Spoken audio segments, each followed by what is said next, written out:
যে আমাদের যে ঢাবি প্রশাসন তারা আসলে ছাত্রদের প্রতি বায়াসড।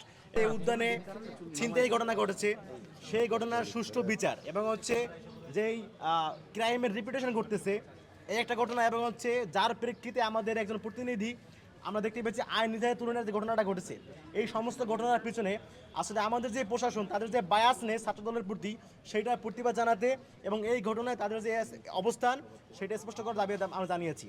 আপনারা দেখেছেন গতকাল উদ্যানে আমাদের ঢাকা বিশ্ববিদ্যালয়ের একজন শিক্ষার্থী এবং ছাত্রদলের কর্মী, যেখানে ছাত্রদলের একটা নির্বাচনী সমন্বয় কমিটিতে রয়েছে, সমন্বয় কমিটিতে রয়েছে, তো সেখানে একজন কর্মী সে হচ্ছে গতকাল উদ্যানে কিন্তু ছিনতাই করে ধরা খেয়েছে। এবং শুধুমাত্র এইটাই না, যে ধরা খেয়েছে সে কিন্তু এর আগেও গাঁজা সহ আমাদের ক্যাম্পাসে ধরা খেয়ে বক্তব্য দিতে এসেছিল।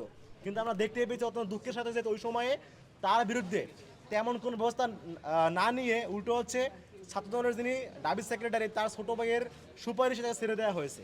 তো এই ঘটনার মাধ্যমে স্পষ্টত প্রমাণ হয় যে আমাদের যে ঢাবি প্রশাসন তারা আসলে ছাত্রদের প্রতি বায়াসড, এবং তাদের এই বায়াসনেসের কারণেই আমরা দেখতে পেয়েছি পরবর্তী সময়ে আমরা এমন কিছু কাজ করতে বাধ্য হচ্ছি যে কাজগুলো আসলে আমাদের করা উচিত না। যেমন এক্সাম্পল বলতেছি, আমরা হচ্ছে নানা সময়ে নানা সমস্যা নিয়ে প্রশাসনকে জানিয়েছি, জানানোর পরেও তারা কোনো ব্যবস্থা গ্রহণ করে নাই। ফর এক্সাম্পল, যেই সেন্ট্রাল ফিল্ডের যে ভাঙা দেয়াল বেয়ে বহিরাগতরা প্রবেশ করে ক্যাম্পাসে যে অন্যদিকে চর্চা করেছে, যার ফলে আমাদের সহকর্মীদের কান্দর উদ্বাস করিয়েছেন, এই ঘটনার যে বিশ্লেষণ করি আপনারা দেখবেন সেই ভাঙা দেয়াল মেরামত করার জন্য বারবার বলা হয়েছে প্রশাসনকে, কিন্তু বলার পরেও তারা কিন্তু সেটা মেরামত করে নাই। যদি তারা মেরামত করতো তাহলে হয়তো আজকে ঘটনা ঘটতো না। দ্বিতীয় এক্সাম্পল, আমরা কয়েকদিন আগে সর্বমিত্র সহ কয়েকজন মিলে আমরা হচ্ছে ওই সেন্ট্রাল ফিল্ড থেকে কয়েকজন ব্যক্তিকে আমাদের বিশ্ববিদ্যালয়ের কর্মচারী মদ সহ ধরা পড়ে, তাদেরকে আমরা এখানে নিয়ে আসি, একদম তাদের হাতে তুলে দিই।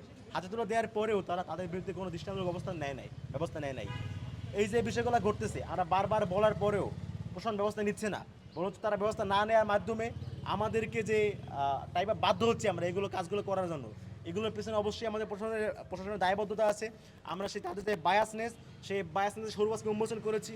আমরা হচ্ছে ছাত্রদলের গতকাল যে ছিনতাই ঘটনা গেছে সেটা হচ্ছে সমস্ত ডকুমেন্টে নিয়ে এসেছি, তাদেরকে জমা দিয়েছি, এবং আমরা আশা রাখছি তারা খুব দ্রুত সময়ের ভিতরেই এই সমস্ত ঘটনাগুলো বিশ্লেষণ করে তদন্ত সাপেক্ষে, যদিও প্রমাণ স্পষ্ট প্রমাণ রয়েছে তদন্ত করার প্রয়োজন নাই, তারপরেও যদি তারা মনে করে প্রয়োজন তদন্ত করবে, তদন্ত করতে হবে, তদন্ত করার ফলে পরে যাতে প্রয়োজনীয় ব্যবস্থা গ্রহণ করা হয়, এবং সেটা যেন অবশ্যই শিক্ষার্থীদের যেই চাওয়া সেই চাওয়ার ভিত্তিতে হয় সেই দাবি আমরা জানাচ্ছি।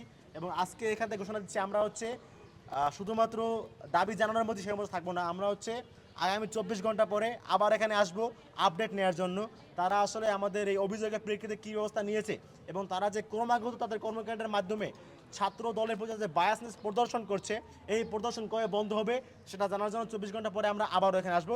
ধন্যবাদ সবাইকে।